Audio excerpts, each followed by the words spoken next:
Facebook के सभी साथियों को हमारा नमस्कार। आज राष्ट्रपिता महात्मा गांधी और पूर्व प्रधानमंत्री लाल बहादुर शास्त्री जी का जन्मदिन है। इस अवसर पर हम समूचे देशवासियों का हार्दिक अभिनंदन करते हैं, बधाई देते हैं। आज हमारे साथ स्टूडियो में ये पूर्वोत्तर हिंदी अकादमी के स्टूडियो में पधारे हैं डॉक्टर रविंद्र कुमार, सुविख्यात भारतीय शिक्षा शास्त्री, पद्मश्री डॉक्टर रविंद्र कुमार। सर, आपका हार्दिक स्वागत है इस कार्यक्रम में। बहुत बहुत आभार आपको। और साथ ही हम सुश्री रूपाली चक्रवर्ती को आमंत्रित किए हैं इस कार्यक्रम में भाग लेने के लिए। रूपाली जी, आपका हार्दिक अभिनंदन।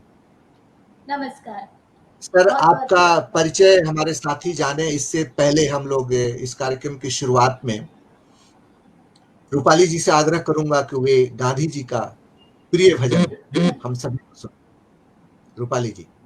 ठीक। हाँ जी, आप सबको गांधी जी के बर्थडे पर, शुभ जन्मदिन पर आप सबको बधाई।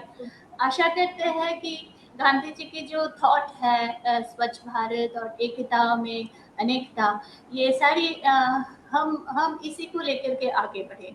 तो इसी उम्मीद के साथ, इसी आशा के साथ मैं गांधी जी की एक प्यारी भजन गाती हूँ। अगर कहीं पे भूल चूक हो जाए तो माफ कीजिएगा।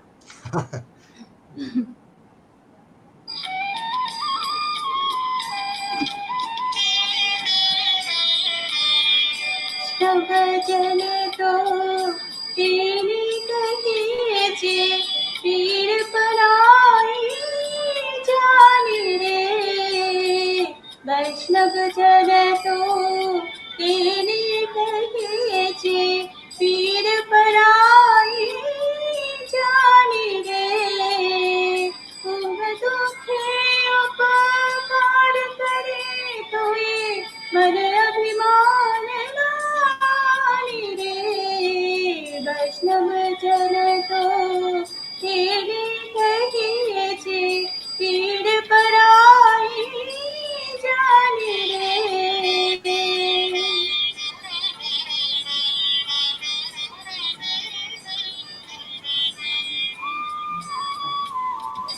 सकल लोक मासारे बंदे निंदा न करे तेरी रे। बाच काच मन निश्चल राखे धन धन जननी तेरी रे। वैष्णव जन तो तेरी कहे जे पीर पराई जाने रे।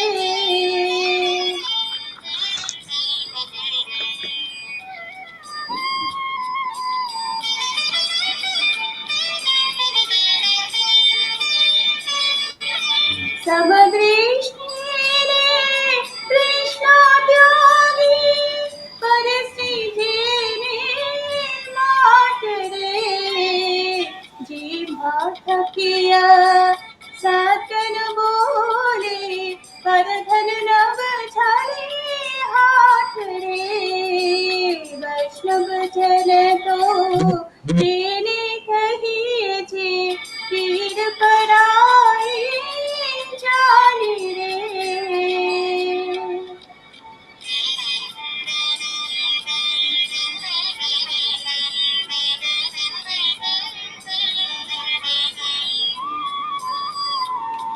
मोह माया व्यापे नहीं चले दृढ़ वैराग्य जिना मन मरे। राम नाम सुन त्यागी लागे सकल तीरथ तिना तन मारे। वैष्णव जन तो तेने कहे जे पीर पराई जाने रे।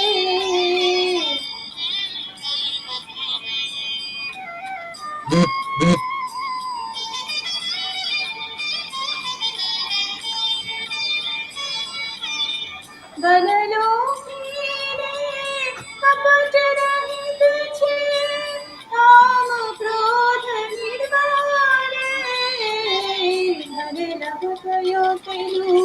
दर्शन करता कुल एक तेरो तार्या रे वैष्णव जन तो तेरी कही जे पीर पराई जाने रे पर दूसरे उपकार करे तो ये बलय अभिमान आने रे वैष्णव जन तो तेरी कही जे पीर पराई जाने रे वैष्णव जन तो तेरी कही जे पीर पराई जाने रे वैष्णव जन तो।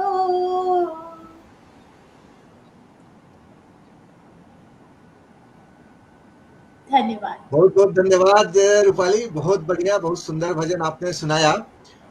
और अब मैं हमारे बीच उपस्थित हैं शिक्षा शास्त्री पूर्व उपकुलपति पद्म श्री डॉक्टर रविंद्र कुमार जी।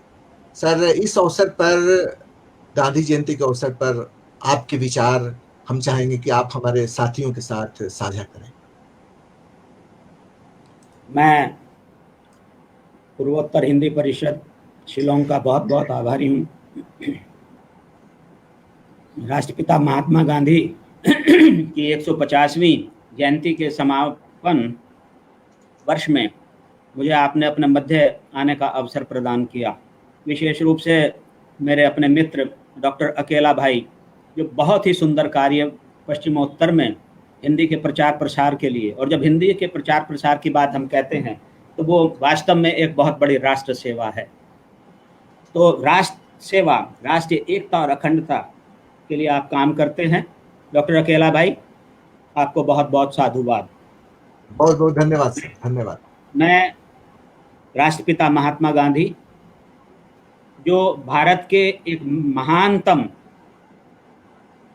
महान पुरुष तो हैं ही, लेकिन विश्व के भी एक महानतम मानवतावादी हैं इसलिए क्योंकि जो गांधी जी का विचार है और गांधी जी ने उस विचार के अनुसार जो अपना जीवन जिया है जी, इसलिए वो जितना प्रासंगिक अपने जीवन काल में थे, उससे ज़्यादा प्रासंगिक आज वो विश्व में मानवता की रक्षा के लिए, विश्व में शांति और सौहार्द के लिए, सहयोग और सहकार के लिए उससे भी ज़्यादा प्रासंगिक हैं। इसलिए मैंने कहा हैं, अपने विचारों के बल पर, अपने जीवन के आधार पर जो उन्होंने खुद अपने ऊपर प्रयोग किए, ये है शब्द मैं सम्मिलित करता हूँ।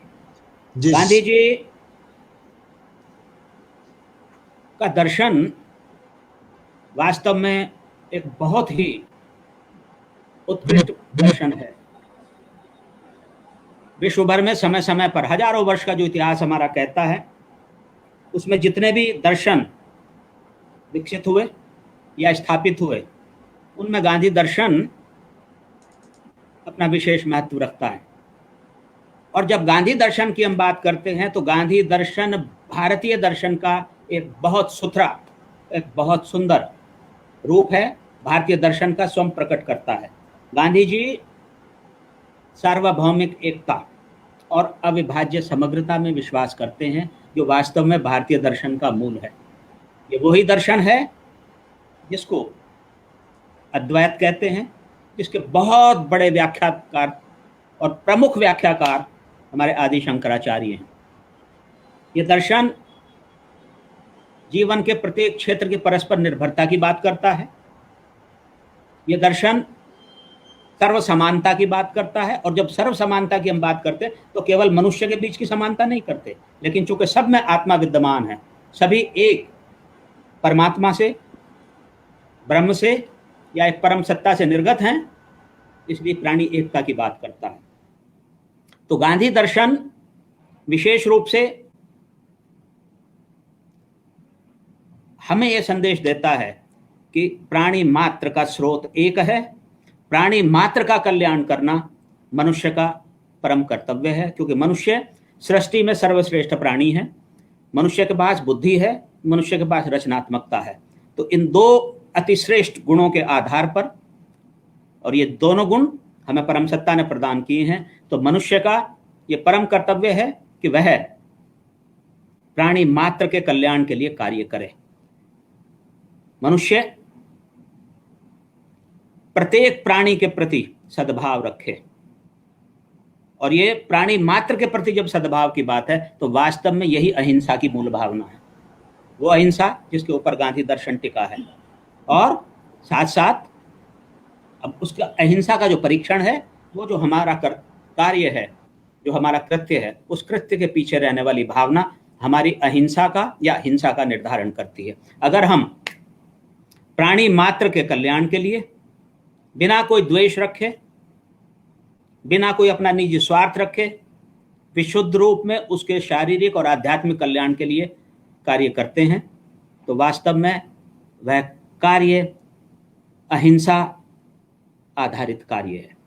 तो गांधी का दर्शन और गांधी जी की अहिंसा और अहिंसा के प्रयोग वास्तव में अंततः प्राणी मात्र के कल्याण के लिए हैं, प्राणी मात्र के शारीरिक और आध्यात्मिक उत्थान के लिए।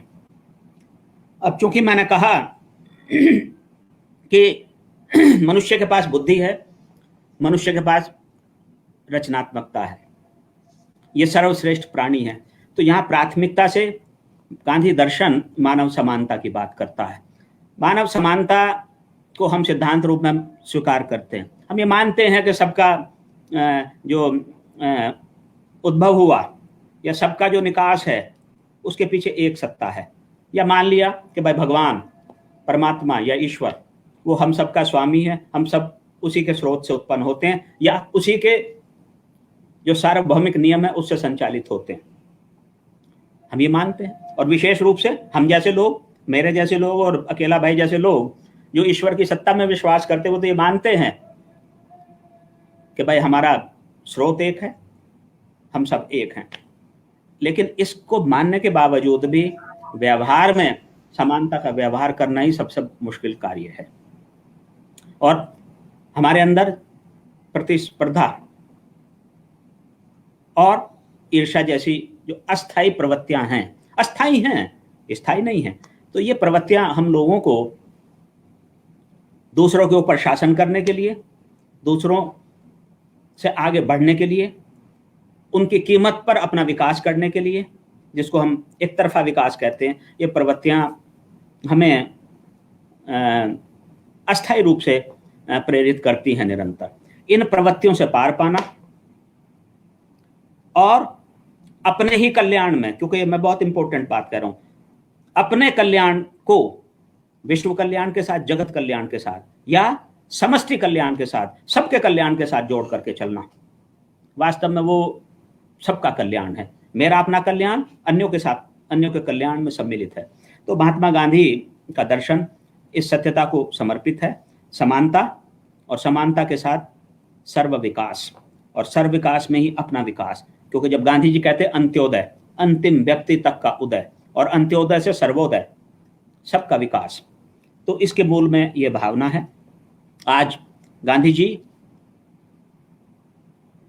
कि हम 150वीं जन्म जयंती 150 साल के जब समाप्ति की ओर हैं, तो गांधी जी का जो सार्वभौमिक एकता को समर्पित समग्र एकता मूलक है, उससे हम वास्तविक परिचय 150वीं जन्म जयंती, और जितना हो सके अपने जीवन को उसके अनुसार ढालें। मैं समझता हूं कि उनको ये हमारी सच्ची श्रद्धांजलि होगी। बहुत ज़्यादा मैं समय नहीं लेना, आपने मुझे बुलाया उसके लिए मैं आभार व्यक्त करता हूं। इस महान विश्व पुरुष को मैं नमन करता हूं। साथ साथ हमारे पूर्व प्रधानमंत्री श्री लाल बहादुर शास्त्री, वो खुद एक बहुत बड़े गांधीवादी थे, गांधी जी के आदर्शों को समर्पित थे। मैं उनको भी उनकी जन्म जयंती पर नमन करता हूं, और पुनः एक बार पूर्वोत्तर हिंदी परिषद का बहुत बहुत आभार व्यक्त करता हूं। आपको मैं साधुवाद देता हूं, और मेरा आपका तो पुराना है परिचय, कोई बात नहीं, हम मिलते जुलते रहेंगे, कुछ बहुत अच्छा मिल करके करेंगे। देश की एकता और अखंडता के लिए हम मिलकर आगे बढ़ेंगे। और चूंकि गांधी जी ने ये बात कही थी कि मेरा जो राष्ट्रभक्ति है, हिंदुस्तान के प्रति जो मेरी श्रद्धा है, ठीक है मेरा कर्म क्षेत्र भारत है और आज भारत पर फोकस है, भारत पर ही वो केंद्रित है, लेकिन इसके अंततः मूल में हमारा सर्व कल्याण है। मैं पैट्रियोटिक हूँ क्योंकि मैं मानवतावादी हूँ, यानी मैं देशभक्त हूँ तो मैं मानवतावादी हूँ। तो हम भारत को, गांधी जी के सपनों का भारत है, भारत के कल्याण से प्रारंभ करके हम विश्व कल्याण के लिए, विश्व शांति के लिए, विश्व सौहार्द के लिए और विश्व भ्रातृत्व के लिए आगे बढ़ेंगे। और मैं समझता हूं कि आप जैसे सद पुरुष इस क्षेत्र में निरंतर काम करते रहे हैं, लेकिन आप निश्चिंत रहिए, अब कुछ मिल करके बड़ा करेंगे। मैं बहुत बहुत आभार व्यक्त करता हूं। धन्यवाद। जय हिंद, जय भारत, भारत माता की जय। सर, आपकी बातों से मुझे बहुत प्रेरणा मिली और आपके पास समय नहीं था, मुझे पता था, क्योंकि आप को कई जगह और आज जाने हैं, बल्कि आप विदेशों में भी जाते हैं और ऑनलाइन आज कई दूसरे अंतर्राष्ट्रीय स्तर पर आपका कार्यक्रम है, इसलिए आप हमको 10-15 मिनट का समय दिए हैं, इसके लिए बहुत बहुत आभार। और आपके आश्वासन के लिए कि हम लोग मिलकर काम करेंगे, इसके लिए बहुत बहुत धन्यवाद आपको। मैं आभार व्यक्त करता हूं इस स्टूडियो में आने के लिए। रूपाली जी, हम चाहेंगे कि हमसे डॉक्टर परमानंद पंचाल जी जुड़ चुके हैं, उनके स्वागत में एक भजन आप गांधी भजन सुनाएं। आपका माइक म्यूट है, उसको अनम्यूट कर लें। हाँ जी। गांधी भजन सुनाए कि रघुपति राघव सुनाए कि जो आपकी मर्जी, आपकी मर्जी, आपकी मर्जी। अच्छा, तो अच्युतम केशवम सुनाते हैं। जी जी, बिल्कुल।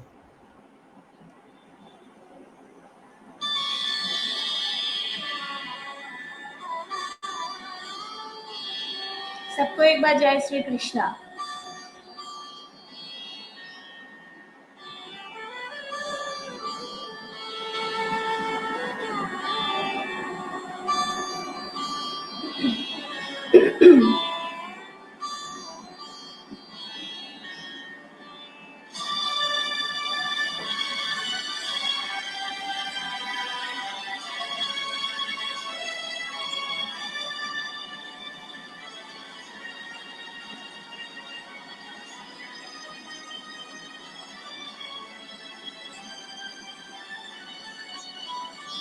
अच्युतं केशवं कृष्णदामोदरं रामनारायणं जानकी वल्लभम्। बहुत सुंदर। अच्युतं केशवं कृष्णदामोदरम्, अच्युतं केशवं कृष्णदामोदरं रामनारायणं जानकी वल्लभं, रामनारायणं जानकी वल्लभं। कौन कहते हैं भगवान आते नहीं, कौन कहते हैं भगवान आते नहीं, तुम मीरा के जैसे बुलाते नहीं, तुम मीरा के जैसे बुलाते नहीं। अच्युतं केशवं कृष्णदामोदरं, अच्युतं केशवं कृष्णदामोदरं रामनारायणं जानकी वल्लभं, रामनारायणं जानकी वल्लभम्।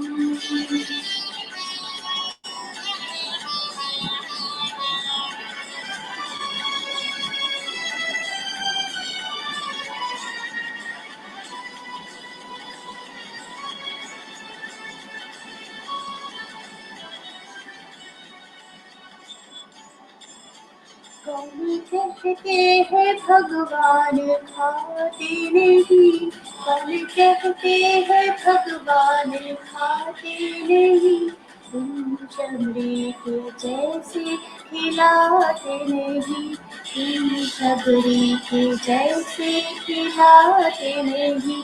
अच्युतं केशवं कृष्णदामोदरं, अच्युतं केशवं कृष्णदामोदरं रामनारायणं जानकी वल्लभं, राम नारायणं नारायणं जानकी वल्लभम्।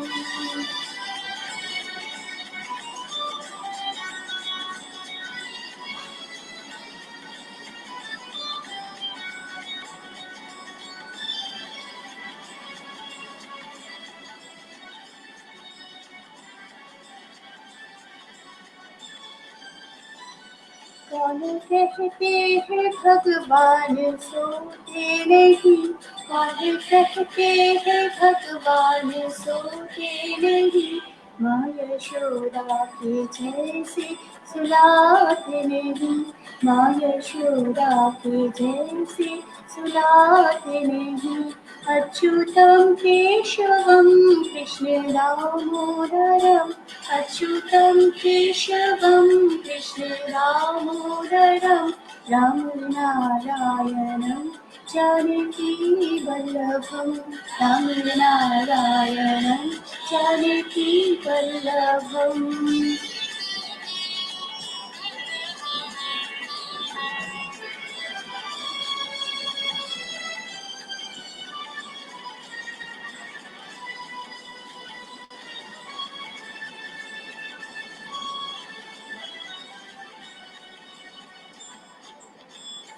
कौन कहते हैं भगवान नाचते नहीं, कौन कहते हैं भगवान नाचते नहीं, गोपियों की तरह तुम नचाते नहीं, गोपियों की तरह तुम नचाते नहीं।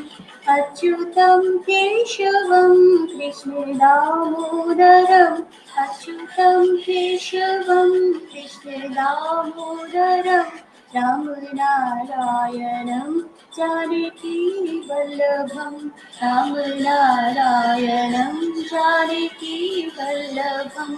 अच्युतं केशवं कृष्ण दामोदरम्, अच्युतं केशवं कृष्ण दामोदरं, राम नारायणं जानकी वल्लभं, राम नारायणं जानकी वल्लभं, राम नारायणं जानकी वल्लभं, राम नारायणं जानकी वल्लभम्। बहुत बहुत धन्यवाद रूपाली। और आप पटना से जुड़ी हैं, पटना बिहार से। मुझे बहुत खुशी हो रही है कि इतने दूर से आप जुड़कर और इस कार्यक्रम में आप उपस्थित हैं।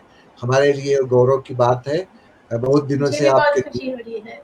जी, मैं नहीं सुना था। आप तो पहले हमारे कार्यक्रमों में यहाँ आती थी शिलांग में, लेकिन अब आपकी नौकरी जो है पटना बिहार में है, तो इसलिए सुनना या मिलना बहुत कम होता है। इस अवसर पर आप मिली हैं, बहुत-बहुत आभारी हूँ मैं।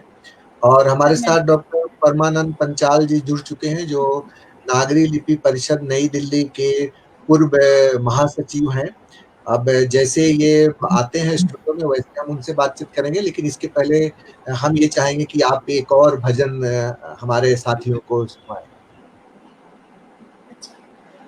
तुम्ही हो माता सुनाते हैं।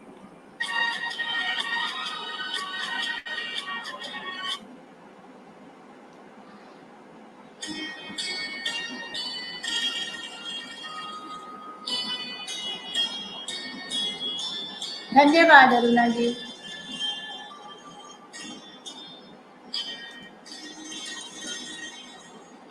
तुम्ही हो माता तुम्हार, एक मिनट।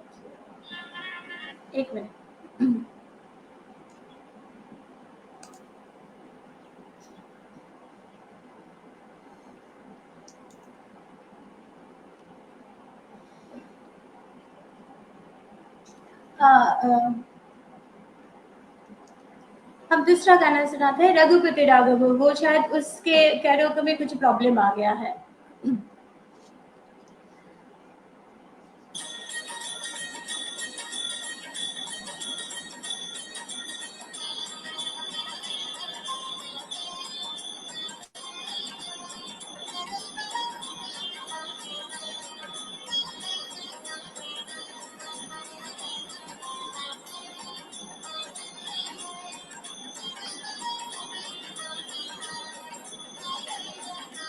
रघुपति राघव राजा राम, पतित पावन सीताराम।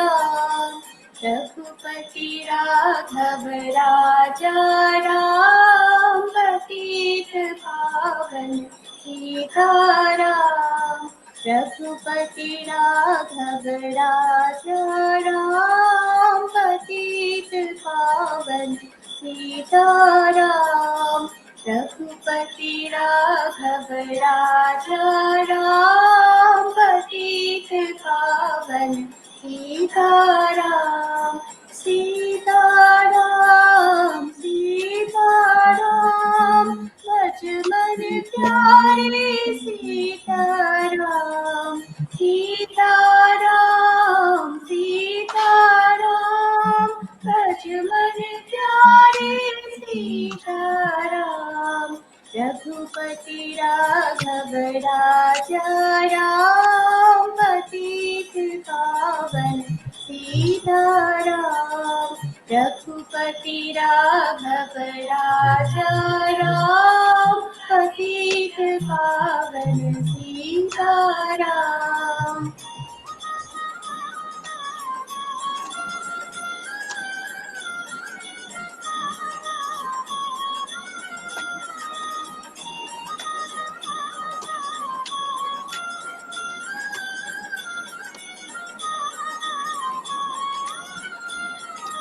ईश्वर अल्लाह तेरो नाम, सबको सन्मति दे भगवान। ईश्वर अल्लाह तेरो नाम, सबको सन्मति दे भगवान। ईश्वर अल्लाह तेरो नाम, सबको सन्मति दे भगवान। ईश्वर अल्लाह तेरो नाम, सबको सन्मति दे भगवान। रघुपति राघव राजा राम, पतित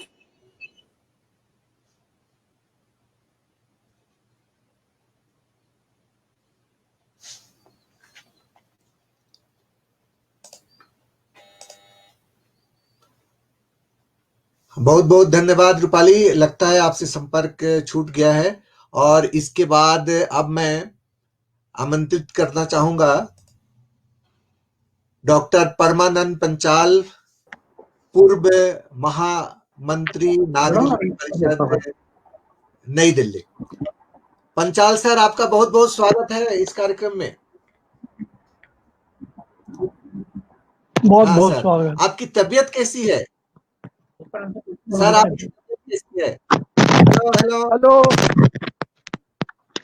आपकी तबीयत कैसी है सर? बस ठीक है, समझ छेड़ो, ठीक है जी बस ठीक है। सर, आप कैसे हैं पहले ये बताइए, आप कैसे हैं?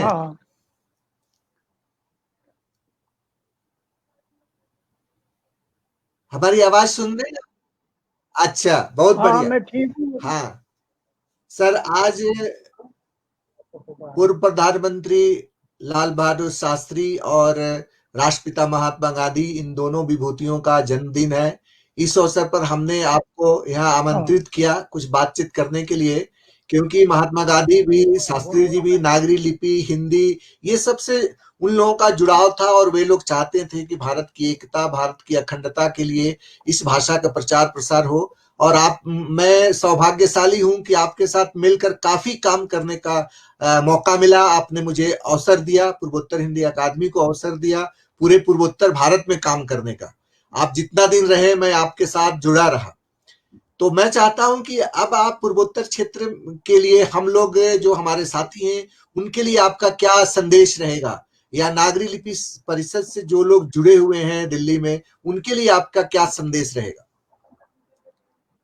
नागरी लिपि परिषद की स्थापना विनोबा भावे की प्रेरणा से हुई थी और उन्होंने कहा था कि हिंदी इस देश को जोड़ने में जो कार्य करेगी उससे कहीं अधिक देवनागरी करेगी, क्योंकि बिल्कुल। भारत की जितनी भी लिपियां हैं वो ब्राह्मी से निकली हैं और वाह। ब्राह्मी की सबसे नजदीकी लिपि देवनागरी है।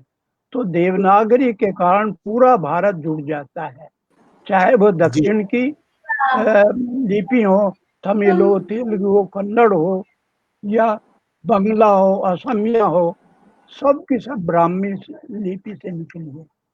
जी तो इस तरीके से विनोबा जी चाहते थे कि पूरे देश को जोड़ने के लिए नागरी लिपि का सहारा लिया जाए।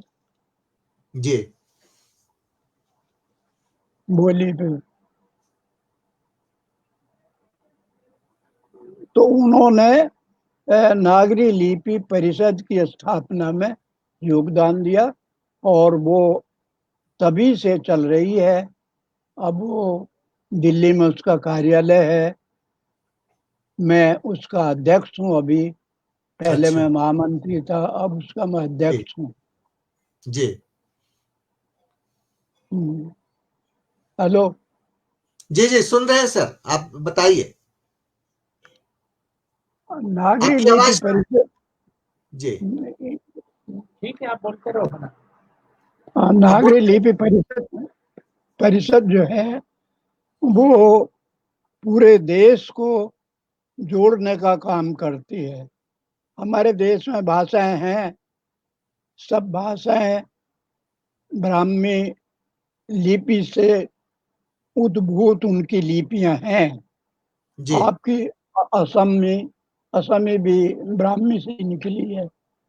तो कुछ पूर्वोत्तर की कुछ भाषा बोलियों को छोड़ करके जिनकी अपनी अभी कोई लिपि नहीं है, तो विनोबा जी कहते थे कि जिन भाषाओं की कोई लिपि नहीं है वो देवनागरी लिपि को अपना ले।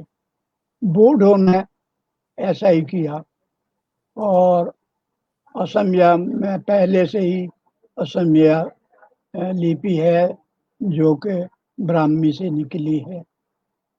तो सारे देश को जोड़ने के लिए जो काम देवनागरी लिपि करेगी वो और कोई लिपि नहीं कर सकती। सब विनोबा जी कहते थे, विनोबा जी कहते थे, वो भीवादी कहते थे अपने आप को कि देवनागरी भी चले, देवनागरी ही नहीं चले। वो ये नहीं कहते थे कि सब देवनागरी अपना लें और अपनी लिपियां छोड़ दें। वो कहते थे देवनागरी भी चले और देवनागरी ही न चले। तो इस तरीके से वो राष्ट्रीय एकता को बनाए रखने के लिए सब भाषाओं की अपनी अपनी लिपियों को बनाए रखना चाहते थे और साथ ही एक जोड़, एक लिंक लिपि के रूप में वो देवनागरी लिपि को पसंद करते थे कि पूरा देश जुड़ करके एक हो जाएगा। और उन्हीं की प्रेरणा से नागरी लिपि परिषद की स्थापना हुई थी, जिसका मैं आज का अध्यक्ष हूँ। वो सक्रिय रूप से काम कर रही है। उसके अनेक ऑफिस पूरे भारत में हैं। वो विनोबा जी ये भी कहते थे कि देवनागरी लिपि विश्व लिपि बनने की इसके अंदर क्षमता है और अगर कोई भी लिपि कभी विश्व लिपि बनती है तो वो देवनागरी होगी, क्योंकि रोमन लिपि में अनेक खामियां हैं, ऐसी बहुत सारी कमियां हैं जिनको के वो ठीक नहीं कर सकती। लेकिन देवनागरी लिपि पूर्णतः वैज्ञानिक और ध्वन्यात्मक लिपि है, इसलिए देवनागरी लिपि का भविष्य उज्जवल है।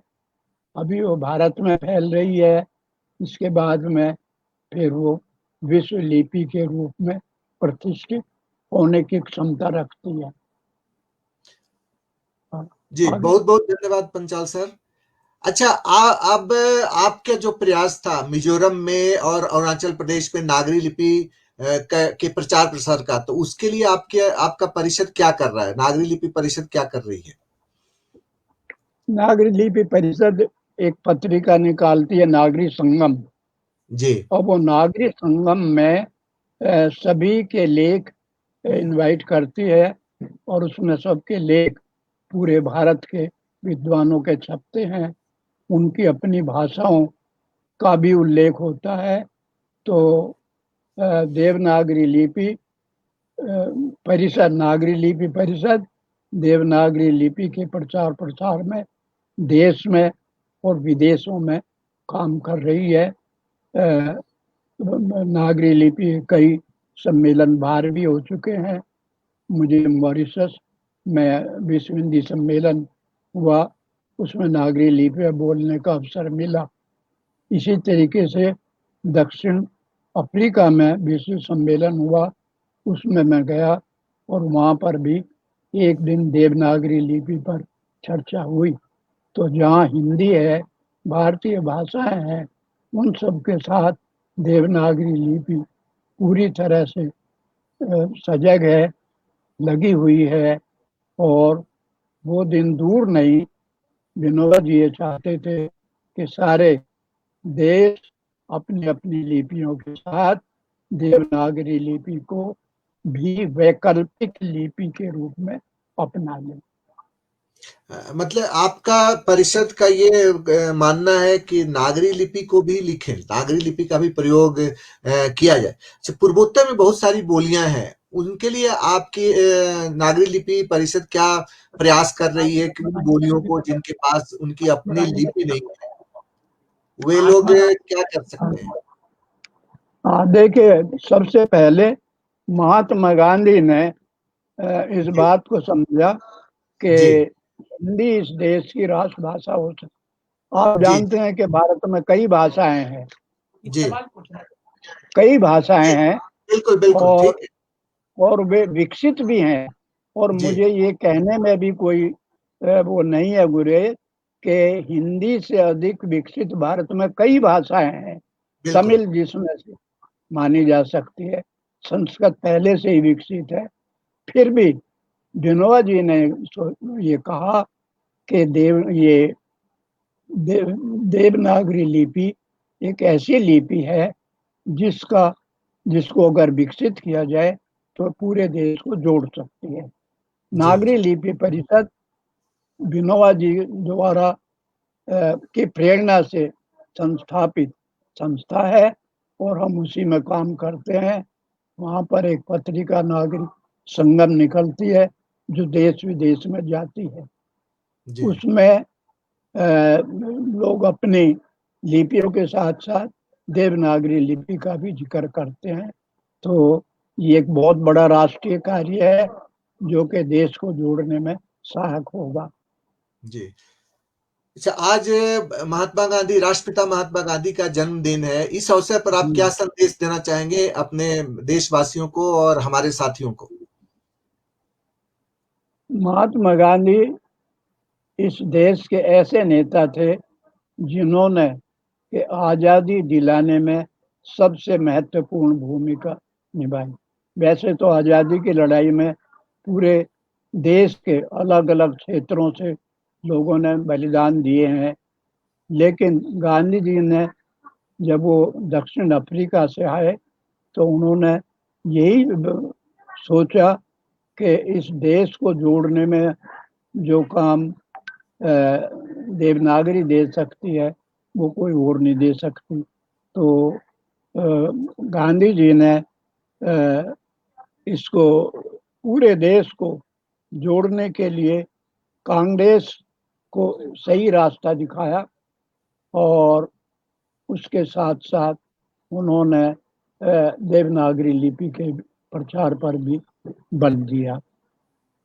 जी। आज आज पूर्व प्रधानमंत्री लाल बहादुर शास्त्री जी का भी जन्मदिन है और आप तो उनके साथ भी रहे हैं, काम किए हैं, तो उनके बारे में भी 2 शब्द हम सुनना चाहेंगे आपके मुखार बिंदु से।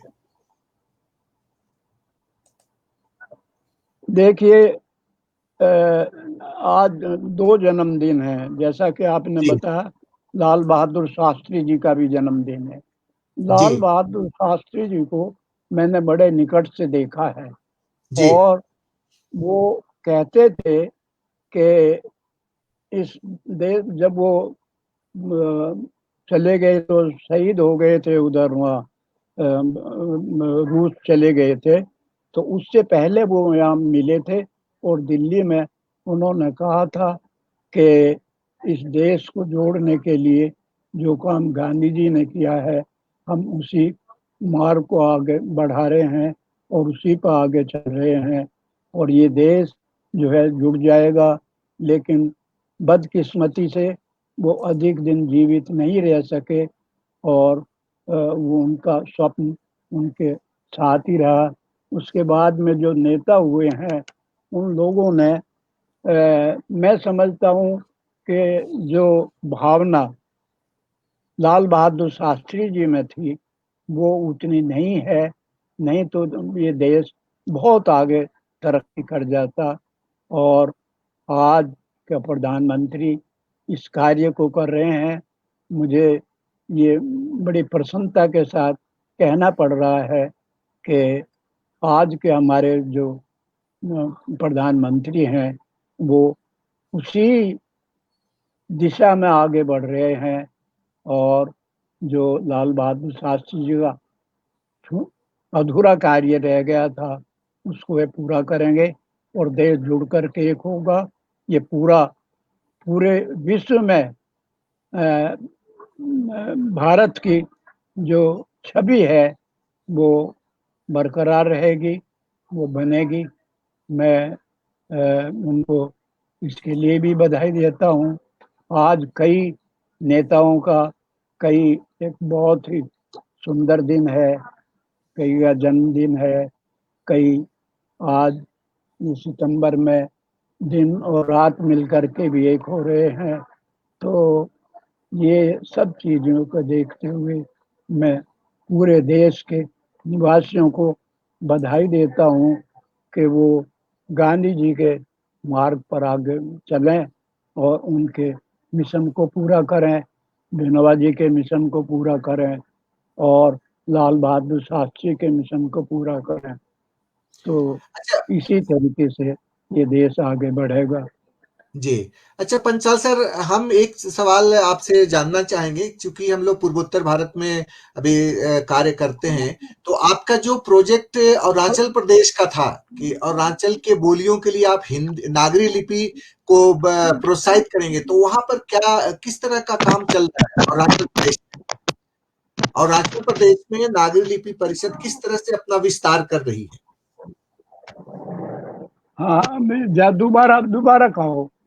हाँ, दोबारा सर ये कहना है कि आपने 2 कार्यक्रम किए थे, अखिल भारतीय हाँ, नागरिक लिपि सम्मेलन किए थे अरुणाचल प्रदेश में, ईटानगर में, याद होगा हाँ, आपको। फिर हाँ, मिजोरम में भी 2 बार आपने किया है, नागालैंड बिल्कुल। में किया है। नागालैंड में मैं भी साक्षी था, मैं भी गया था वहाँ पर, दीमापुर हुँ, में जब आप तेमजन जमीर के यहाँ किए बिल्कुल, थे बिल्कुल। उनके। तो अभी पूर्वोत्तर में नागरिक लिपि की क्या स्थिति है? देखिए, मैं समझता हूँ कि जो हमारा पूर्वोत्तर का जो क्षेत्र है, जिसमें 6-7 राज्य हैं, पहले तो आसाम ही था, अब जी, आसाम के कई हिस्से हो गए हैं। उन सब की अपनी-अपनी बोलियाँ हैं, लेकिन कुछ बोलियाँ कुछ क्षेत्रों की ऐसी हैं, जिनकी कोई अपनी लिपि नहीं है। तो विनोबा जी यही कहते थे कि जिन भाषाओं की कोई लिपि नहीं है, वो देवनागरी लिपि अपना ले। यही बात हमने आसाम में गुवाहाटी में कही, यही बात मिजोरम में कही और इसी बात के प्रचार के लिए हम अधिकतर ध्यान पूर्वोत्तर क्षेत्र के पर दे रहे हैं, जहाँ की बहुत सारी अविकसित भाषाएं हैं, जिनकी कोई लिपि नहीं है। अगर उनकी कोई लिपि असमी की लिपि है, लेकिन बाकी की इतनी लिपि नहीं है, फिर भी मेरा आग्रह है और विनोबा जी भी यही चाहते थे कि जिन भाषाओं की, बोलियों की, ये बोलियां खत्म हो जाएंगी अगर इनकी कोई लिपि नहीं हुई। और सबसे बेहतर तरीका यही है कि वो देवनागरी लिपि को अपना ले, क्योंकि रोमन लिपि इस देश के अनुकूल नहीं बैठती। रोमन लिपि में साउंड जो जैसा बोलोगे वैसा नहीं लिखा जाता, उसमें कई ध्वनि ऐसी हैं जो अनावश्यक हैं, कई जी ध्वनि की उसमें आवश्यकता है, लेकिन उनमें सुधार कौन करे?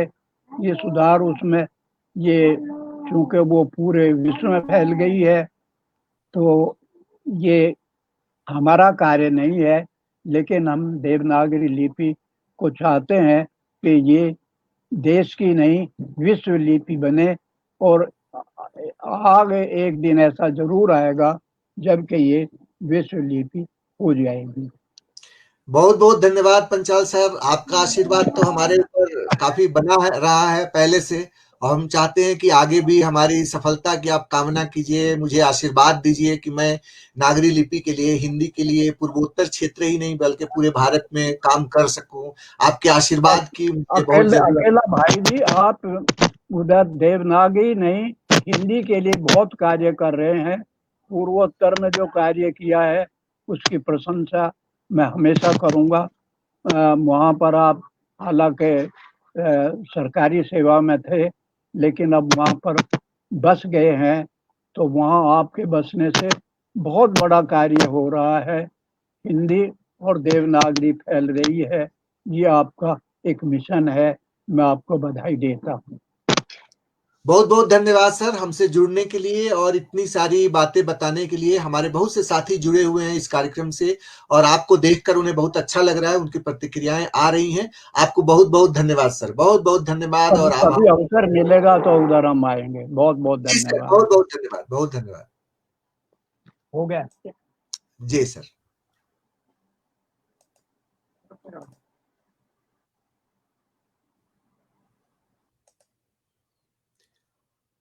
हाँ रूपाली जी, एक बार फिर से आपका स्वागत है, और अब हम आपका भजन सुनना चाहेंगे। हमारे साथी जो जुड़े हुए हैं अब तक, उनको आप भजन सुनाएंगे। नेटवर्क की वजह से मैं आउट हो गई थी। जी जी, कोई बात नहीं, कोई बात नहीं। एक बार फिर से आपका स्वागत है, मंच पर हाँ, आपका स्वागत। धन्यवाद।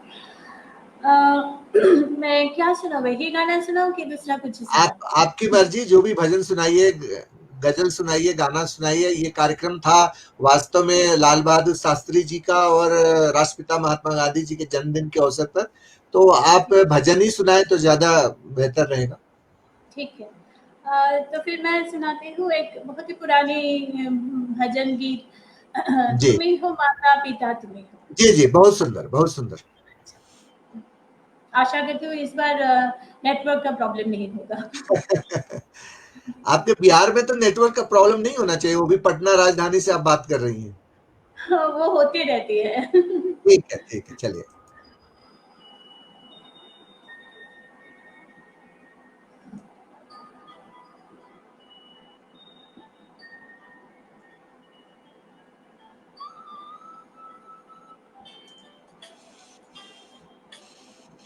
धन्यवाद मधुर जी। तुम्ही हो माता पिता तुम्ही हो, तुम्ही हो बंधु सखा तुम्ही हो, तुम्ही हो माता पिता तुम्ही हो, तुम्ही हो बंधु सखा तुम्ही हो, हो बंधु सखा तुम्ही हो।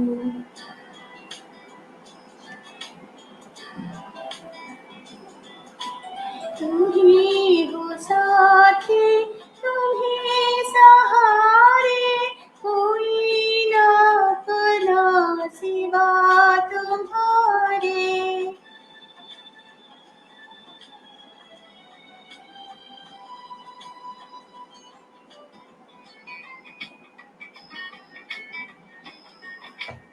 तुम्ही हो साथी तुम्ही सहारे, कोई ना अपना सिवा तुम्हारे।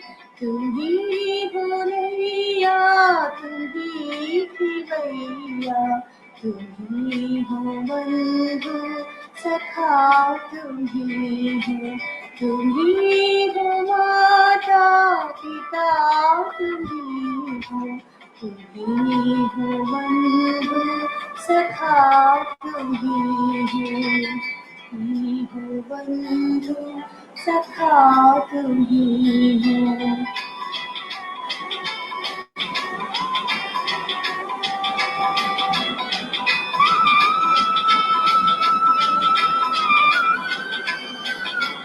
जो खिल सके ना वो फूल हम हैं, तुम्हारे चरणों की धूल हम हैं।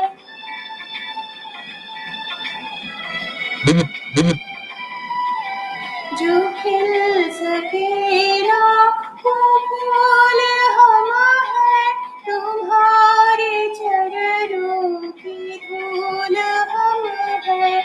दया की दृष्टि सदा ही रखना, तुम ही हो बंधु सखा, तुम ही हो, तुम ही हो माता पिता, तुम ही हो, तुम ही हो बंधु सखा, तुम ही हो, तुम ही हो बंधु सखा, तुम ही हो, तुम ही हो बंधु सखा, तुम ही हो।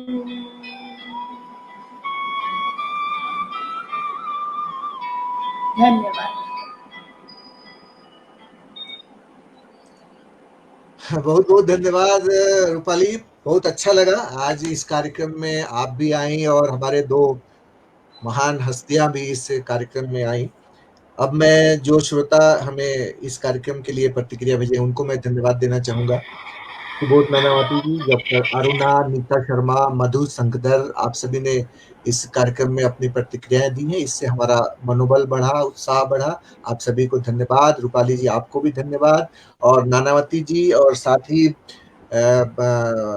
डॉक्टर परमानंद पंचाल जी, सुधीर पंचाल जी, आप सबको बहुत बहुत धन्यवाद इस कार्यक्रम के लिए।